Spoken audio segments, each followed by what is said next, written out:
Comentário do 7º capítulo da primeira epístola de Paulo aos Coríntios.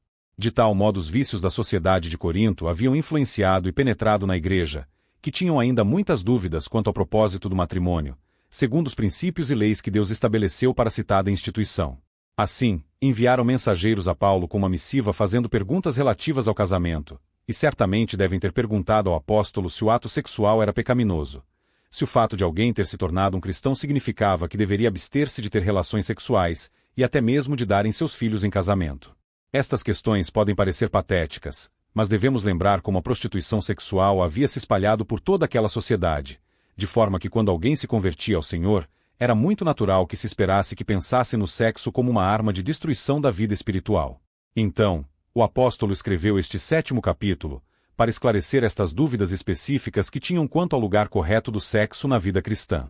Antes de tudo ele lhes disse que o estado de solteiro era na verdade, segundo seu próprio pensamento, um estado vantajoso sobre o de casado, quanto à consagração da vida para a realização da obra do Evangelho, pela liberdade maior de ação que a pessoa teria para se consagrar inteiramente e agradar somente a Deus.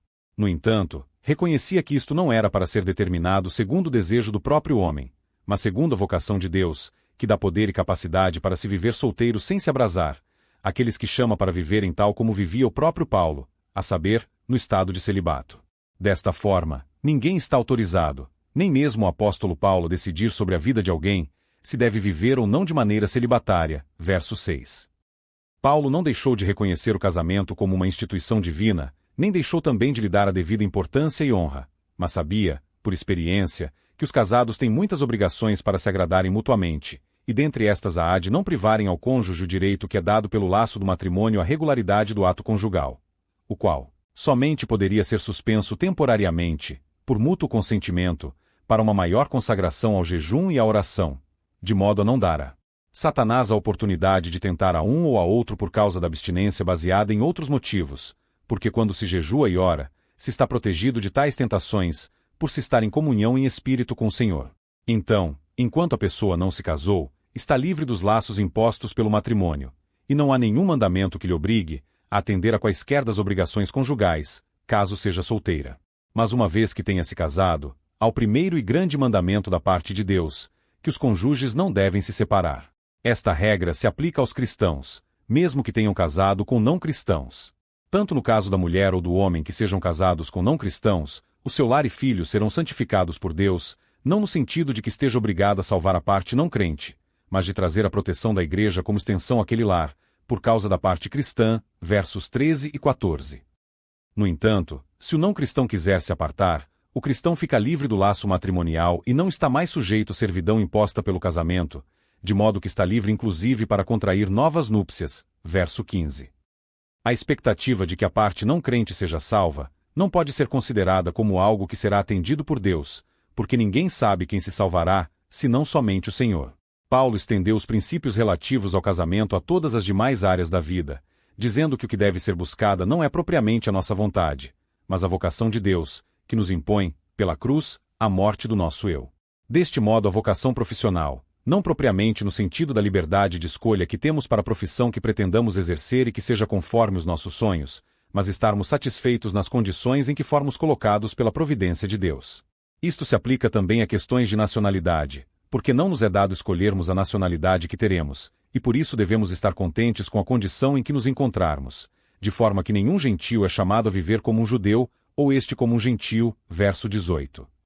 Afinal, estas questões são de pouca importância se somos cristãos genuínos, porque não é nisto que se encontra a vontade de Deus, senão em que guardemos os seus mandamentos, verso 19. Se alguém fosse um escravo, desde que fosse cristão era na verdade livre, e não deveria se importar com sua condição social ser julgado inferior pelo mundo. Porém, caso tivesse a oportunidade de ser livrado da escravidão, não deveria desprezar tal oportunidade. Este é um princípio que pode ser aplicado a todas as condições presentes dos cristãos neste mundo. Eles devem estar contentes em toda e qualquer situação, mas se tiverem condições de acessarem a uma melhor condição de vida, que lhe seja menos penosa e humilhante, não devem rejeitá-la. No entanto, não significa que devem fazer disto o objetivo primordial de suas vidas, porque seja qual for a condição de um cristão, porque seja escravo ou livre, é de toda forma servo de Cristo, e nesta condição é verdadeiramente livre. Afinal, nenhum homem está livre fora de Cristo, porque é servo do pecado.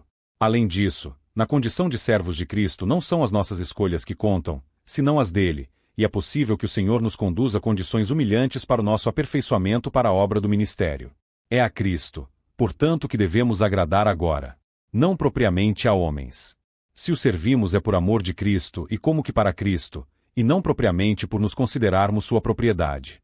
Jesus nos comprou por um alto preço, a saber, com o seu precioso sangue, de modo que não pertencemos a ninguém, a não ser somente a Ele.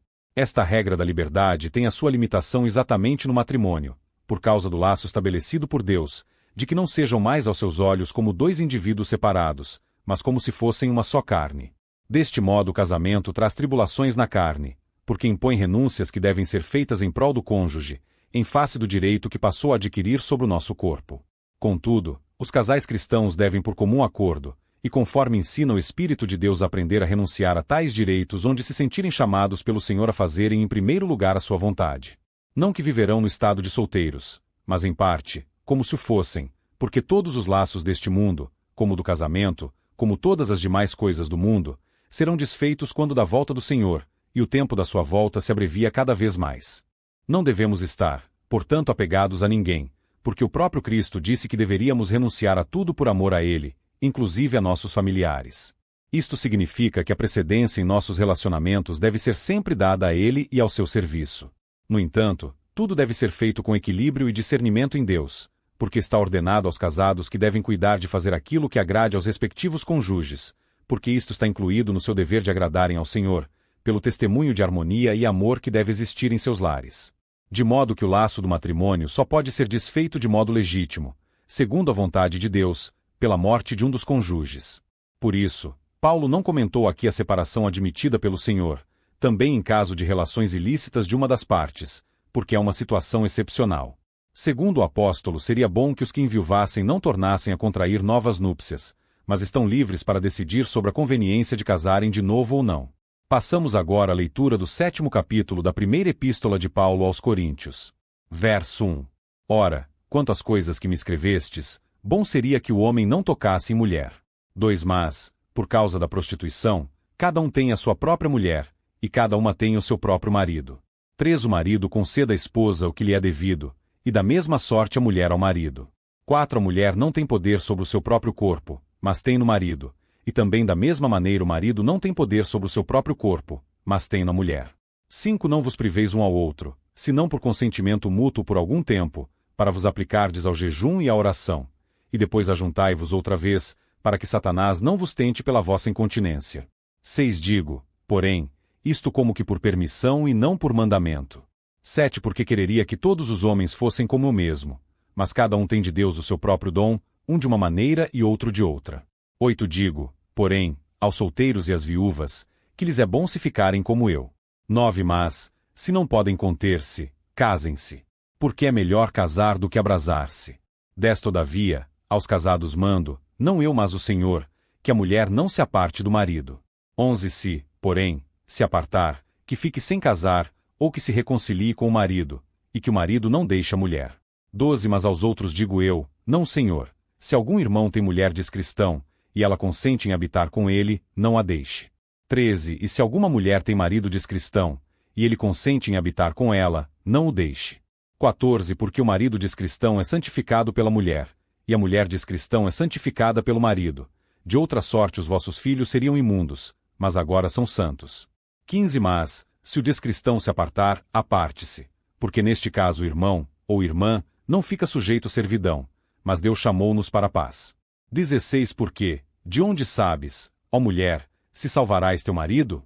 Ou, de onde sabes, ó marido, se salvarás tua mulher? 17. E assim cada um ande como Deus lhe repartiu, cada um como o Senhor o chamou. É o que ordeno em todas as igrejas. 18. É alguém chamado, estando circuncidado? Fique circuncidado. É alguém chamado estando incircuncidado? Não se circuncide. 19. A circuncisão é nada e a incircuncisão nada é, mas, sim, a observância dos mandamentos de Deus.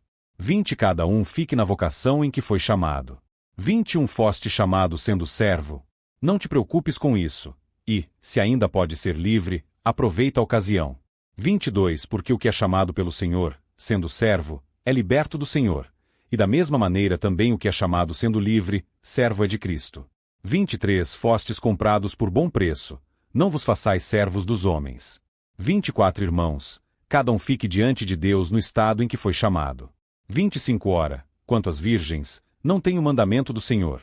Dou, porém, o meu parecer, como quem tem alcançado misericórdia do Senhor para ser fiel.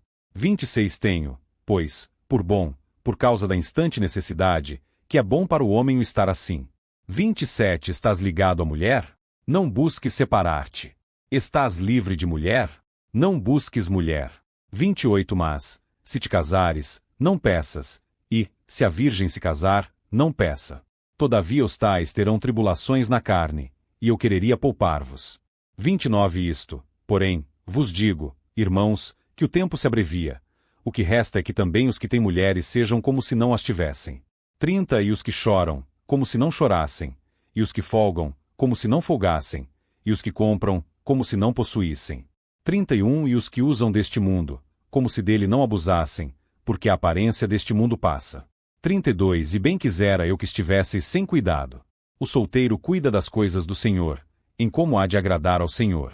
33 Mas o que é casado cuida das coisas do mundo, em como há de agradar a mulher.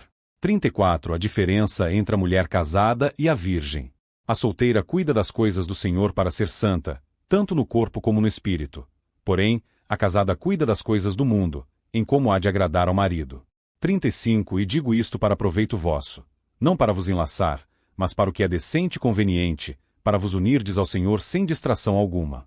36 Mas, se alguém julga que trata indignamente a sua virgem, se tiver passado a flor da idade, e se for necessário, que faça o tal que quiser, não peça, casem-se. 37 Todavia o que está firme em seu coração, não tendo necessidade, mas com poder sobre a sua própria vontade, se resolveu no seu coração guardar a sua virgem, faz bem. 38 De sorte que, o que a dá em casamento faz bem, mas o que não a dá em casamento faz melhor. 39 A mulher casada está ligada pela lei todo o tempo que o seu marido vive, mas, se falecer o seu marido, fica livre para casar com quem quiser, contanto que seja no Senhor. 40 Será, porém, mais bem-aventurada se ficar assim, segundo meu parecer, e também eu cuido que tenho o Espírito de Deus.